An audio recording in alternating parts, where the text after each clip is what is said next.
Shalom! Povo lindo que vai morar no céu. Bom dia, que Deus abençoe nosso dia. Que seja um dia repleto de bênção, de paz, guardado pelo nosso Senhor e Salvador Jesus Cristo. Já estava com saudade de vocês. Não sei se vocês notaram, né? Minha presença, minha ausência aí nesses 3 dias.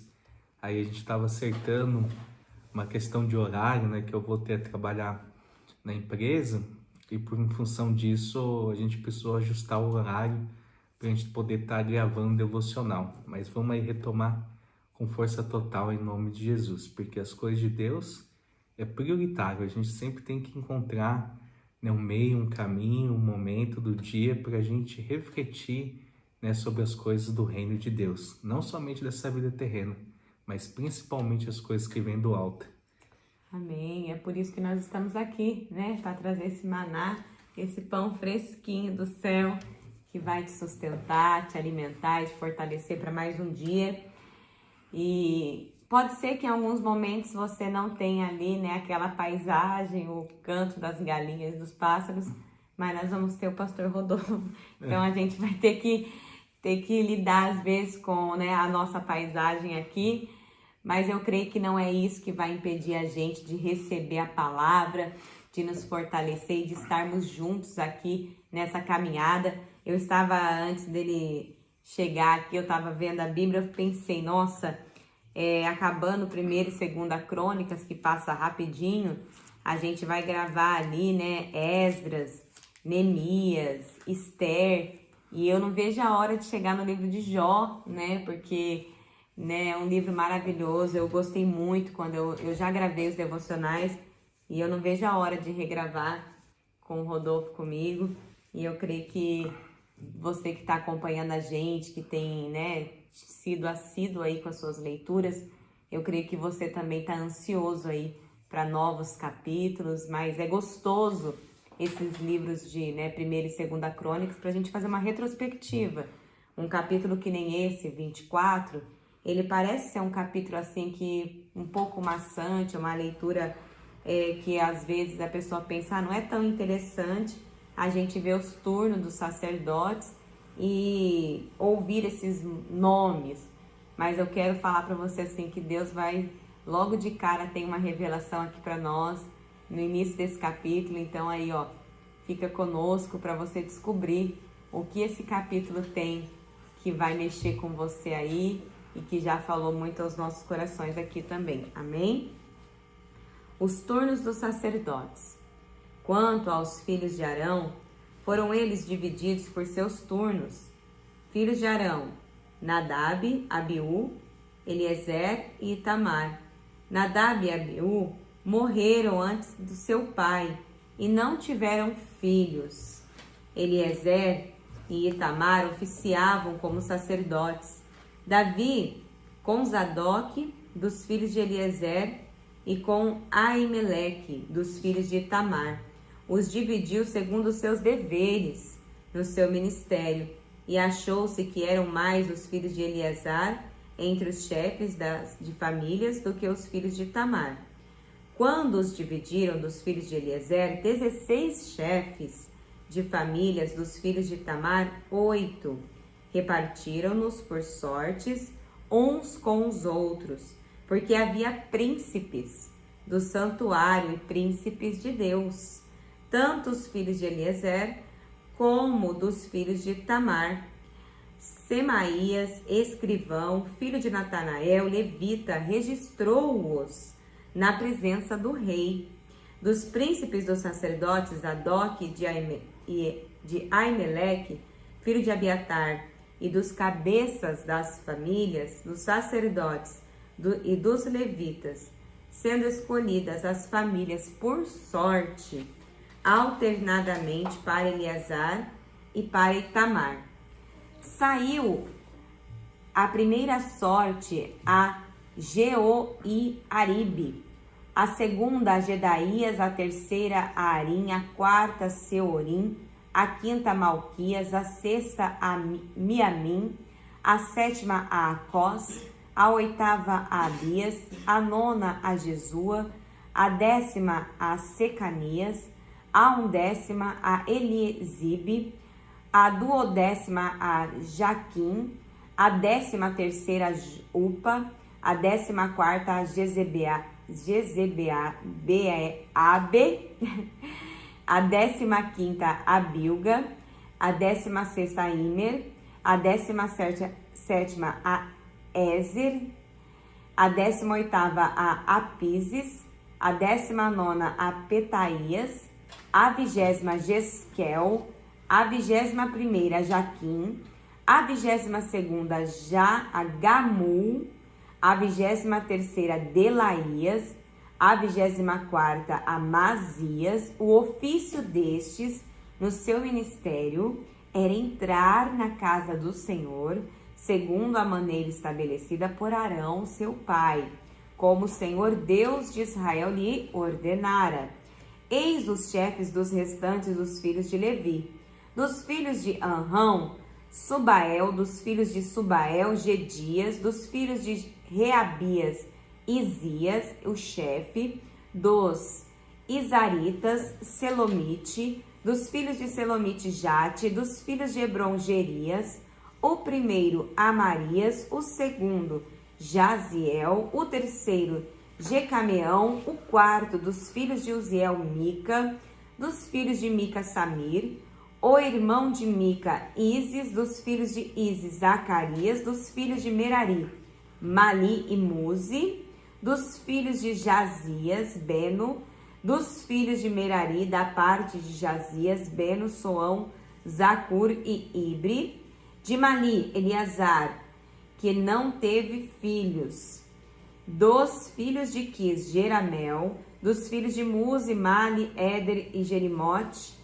Foram estes os filhos dos levitas, segundo as suas famílias. Também estes, tanto os chefes das famílias, como seus irmãos menores, como fizeram os outros seus irmãos, filhos de Arão, lançaram sortes na presença do rei Davi, de Zadok, de Aimeleque e dos cabeças das famílias dos sacerdotes e dos levitas. Bom, no meio desse contexto aqui tem algo muito interessante, não sei se você se atentou, mas aqui a gente vê que os filhos de Arão, Nadab, Abiú, Eliezer e Itamar. Nadab e Abiú morreram antes de seu pai e não tiveram filhos. Eliezer e Itamar oficiaram como sacerdotes.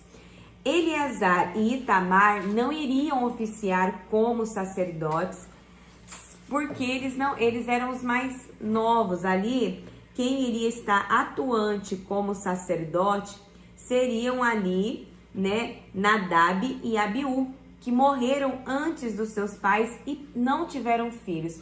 Olha só, aqui tem duas chaves importantes. A primeira é que eles quebraram ali um protocolo que a gente entende que é algo da vida, né? A gente sabe que acontece muito isso, mas o que a gente entende é que ali os filhos devem enterrar os pais e não o contrário, né? O pai enterrar os filhos.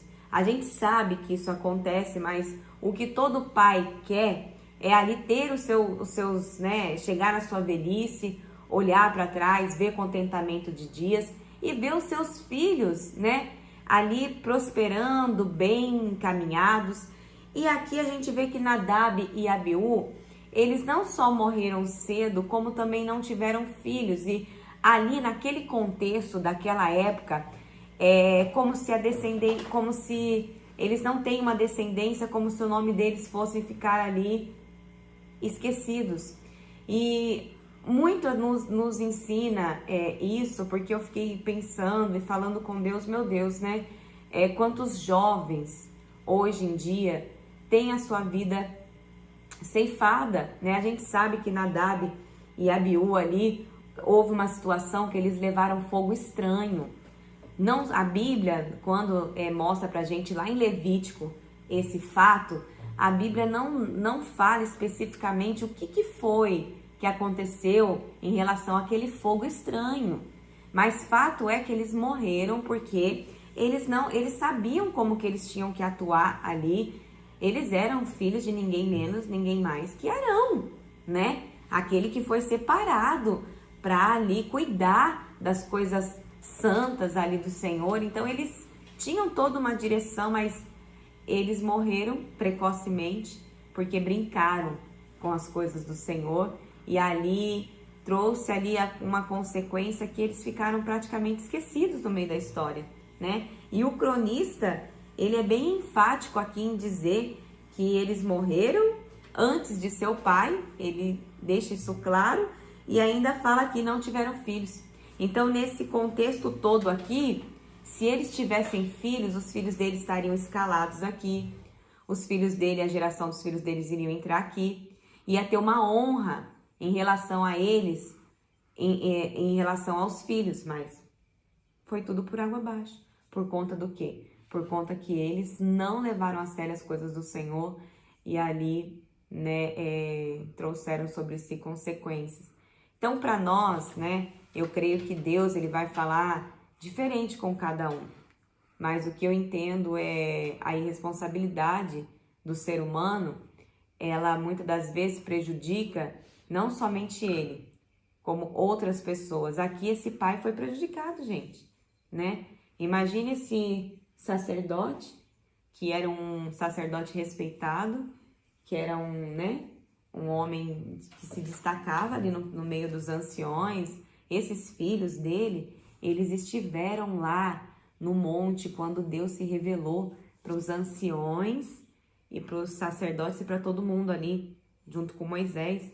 Então eles sabiam, né, ali a grandiosidade desse Deus, o poder de Deus, mas mesmo assim, sabe o que eu penso, amados? Muitos sabem, né, que o poder de Deus, muitos conhecem a grandiosidade do nosso Deus, o que ele é capaz, o que ele pode fazer, mas decidem brincar, decidem não crer, tem pessoas que tiram sarro com a vinda de Jesus, gente.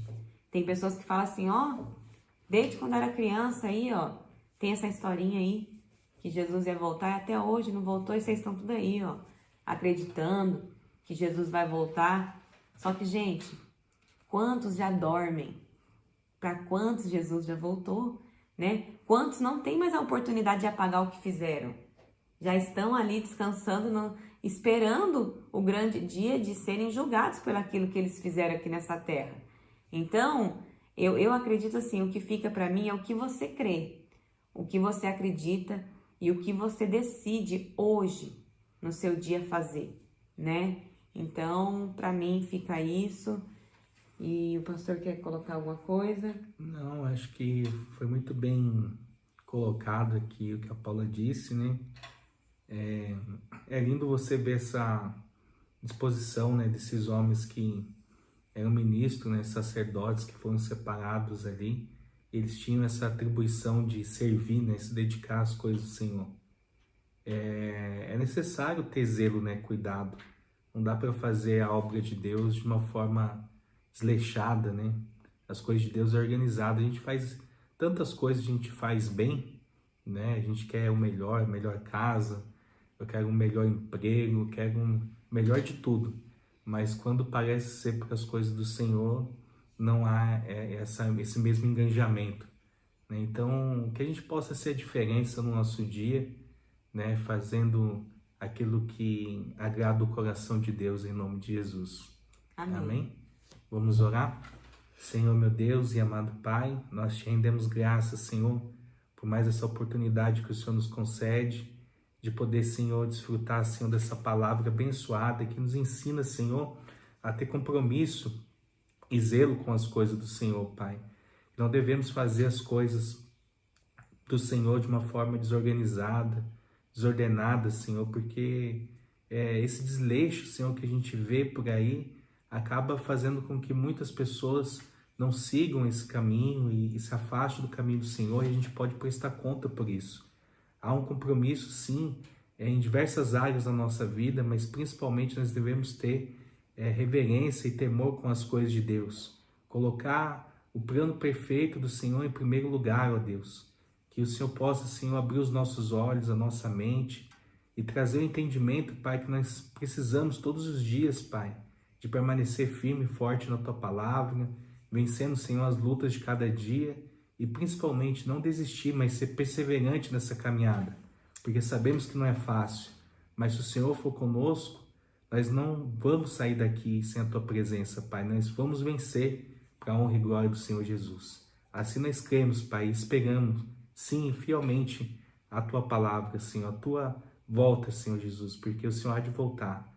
Passarão céu e terra, mas a Sua palavra há de se cumprir. E nós aguardamos e ansiamos esse momento, Senhor. Em nome do Senhor Jesus, amém. E graças a Deus. Lâmpada para os meus pés é a palavra do Senhor. E luz que clareia o nosso caminho. Que Deus abençoe seu dia. Shalom!